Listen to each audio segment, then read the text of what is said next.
Halo, Assalamualaikum warahmatullahi wabarakatuh. Kembali lagi dengan saya, Normalika.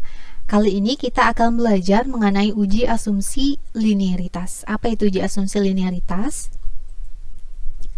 Uji asumsi linearitas diaplikasikan pada studi korelasional antara dua variabel untuk statistik parametrik maupun non-parametrik. Secara sederhana, uji linearitas adalah pengujian untuk memeriksa apakah terdapat hubungan yang linear antara variabel independen dengan variabel dependen. Beberapa peneliti berpendapat bahwa asumsi ini adalah yang paling penting dalam analisis korelasional. Karena apa? Karena secara langsung berkaitan dengan bias dari hasil keseluruhan analisis. Uji ini biasanya digunakan sebagai prasyarat dalam analisis korelasi atau analisis studi riset hubungan. Nah, uji linearitas mendefinisikan variabel dependen sebagai fungsi linear dari variabel independen. Artinya apa? Artinya adalah perubahan nilai di salah satu variabel independen akan menghasilkan perubahan yang konstan atau perubahan yang sama pada variabel dependen. Adanya perubahan pada parameter akan mengarah ke perubahan yang sama dalam variabel dependen. Nanti akan saya berikan contoh agar lebih memahami konsep uji linearitas. Kemudian tujuannya apa sih? Yaitu untuk memastikan bahwa data kedua variabel yang akan kita korelasikan dapat dihubungkan dengan garis lurus. Selain memastikan adanya hubungan yang linear antara variabel independen dengan dependen, uji linearitas juga berfungsi untuk menghindari hasil analisis yang bias atau yang tidak valid. Selanjutnya, cara uji linearitas. Bagaimana caranya?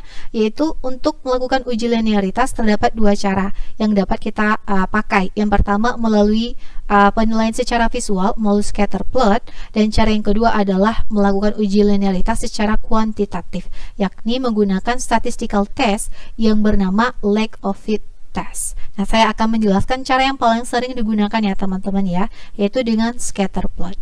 Nah, apa itu scatter plot? Secara visual, uji linearitas dapat dilakukan melalui penggunaan scatter plot yang menggambarkan hubungan antara variabel dependen dengan independen. Nah, istilah scatter plot sama dengan penerapan grafik biasa seperti ini. Nah, coba perhatikan grafik berikut. Terdapat variabel independen yang diletakkan pada sumbu X atau horizontal, sedangkan variabel dependen berada pada sumbu Y atau vertikal. Kemudian garis yang ada di tengah, garis lurus ini adalah garis yang menghubungkan skor antara sumbu X dan juga sumbu Y. Nah, kemudian hubungan linear itu antara variabel dependen dengan independen dapat dikategorikan menjadi dua jenis, yaitu positif dan juga negatif. Untuk hubungan linear yang positif berarti semakin besar nilai variabel independen, maka semakin besar pula nilai variabel dependennya. Hal sebaliknya berlaku pula untuk hubungan linear yang negatif. Kalau kita aplikasikan pada sebuah hubungan, misalnya ya, ini agak baper gitu ya. Kalau kita aplikasikan pada kasus ini, nah dalam hal asmara ketika ada seorang kekasih yang mau membangun sebuah hubungan, maka ketika yang satu jatuh cinta, maka yang satu juga merasakan hal yang sama. Begitu juga sebaliknya, hubungan linear yang negatif, yaitu ketika yang satu udah mulai bosan dan ingin pergi, maka yang satu juga merasakan hal tersebut. Nah, kedua ini menggambarkan linear yang ideal, yaitu sama-sama naik juga sama-sama turun. Nah, bagaimana jika salah satunya saja yang merasakannya, sedangkan yang satunya tidak? Nah, ini dinamakan linear namun tidak ideal, seperti itu. Hal ini berkaitan nanti dengan cara membaca taraf uji signifikansi pada uji linearitas. Caranya adalah apabila PF linearity kecil dari 0,05 dan P deviation from linearity besar dari 0,05, maka kedua variabel yang akan kita korelasikan dapat dihubungkan dengan garis lurus atau linear, atau kedua variabel tersebut linear ideal karena kedua kaidah terpenuhi. Namun bagaimana jika salah satunya saja yang terpenuhi? Seperti misalnya nilai PF linearity kecil dari 0,05, namun P deviation from linearity-nya juga kecil dari 0,05, maka artinya ini kan salah satunya kaidahnya tidak terpenuhi ya, maka ini dikatakan linear namun tidak ideal. Nah, data baru akan dikatakan benar-benar tidak linear jika kedua kaidah tersebut tidak terpenuhi, yaitu PF linearity besar dari 0,05 dan P deviation from linearity kecil dari 0,05, maka data dikatakan tidak linear. Apakah bisa dipahami teman-teman? Jika sudah, selanjutnya kita akan belajar menganalisis uji linearitas dari data penelitian menggunakan SPSS. Silakan dibuka data penelitian yang ada. Di sini saya memiliki data penelitian dengan variabel tergantung prestasi belajar dan variabel bebasnya adalah kedisiplinan kuliah. Baik, pertama silakan copy datanya dengan menekan Ctrl Shift, panah kanan, panah bawah, kemudian tekan Ctrl C. Pindahkan ke bagian data view SPSS-nya, pastikan kursornya ada pada kolom paling atas ya. Nah, setelah tercopy, silakan lakukan penyesuaian pada variable view-nya. Pada bagian name bisa dituliskan variable X, kemudian variable Y pada nomor 2. Kemudian type white itu tidak perlu diganti karena di sini sudah numerik, di mana yang dianalisis adalah angka. Kemudian pada bagian desimal silakan diganti 0 saja ya untuk mempermudah membaca outputnya. Pada bagian label silakan tuliskan nama variabelnya. Di sini tadi nama variabelnya adalah variabel tergantung prestasi belajar, variabel bebasnya kedisiplinan kuliah.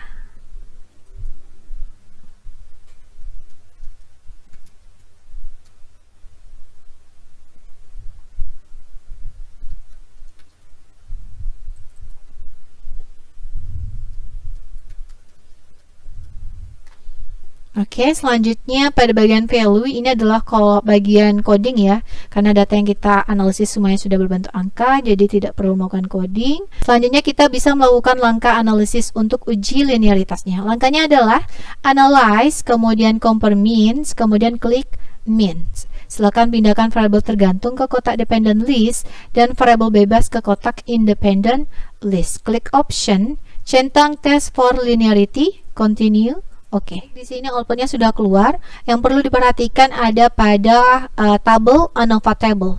Nah, bagaimana cara membuat interpretasinya? Seperti yang sudah kita bahas sebelumnya bahwa kaidah uji signifikansi dari linearitas itu apabila F linearity-nya kecil dari 0,05 dan F deviation from linearity-nya besar dari 0,05. Nah, berdasarkan tabel ini bagaimana teman-teman?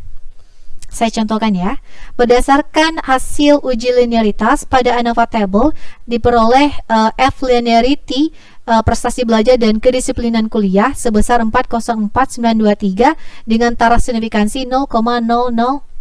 Artinya F linearity kecil dari 0,05 dan F deviation from linearity prestasi belajar dan kedisiplinan kuliah memiliki F 2,619 dengan taraf signifikansi 0,059. Artinya P deviation from linearity-nya besar dari 0,05. Maka data kedua variabel yang akan kita korelasikan dapat dihubungkan dengan garis lurus atau datanya linear ideal. Begitu teman-teman, sekian tutorial dari saya mengenai uji linearitas menggunakan SPSS. Semoga teman-teman semuanya paham ya. Jangan lupa untuk mempraktekkannya secara langsung menggunakan laptop masing-masing. Baik, saya akhiri. Assalamualaikum warahmatullahi wabarakatuh. Have a nice day.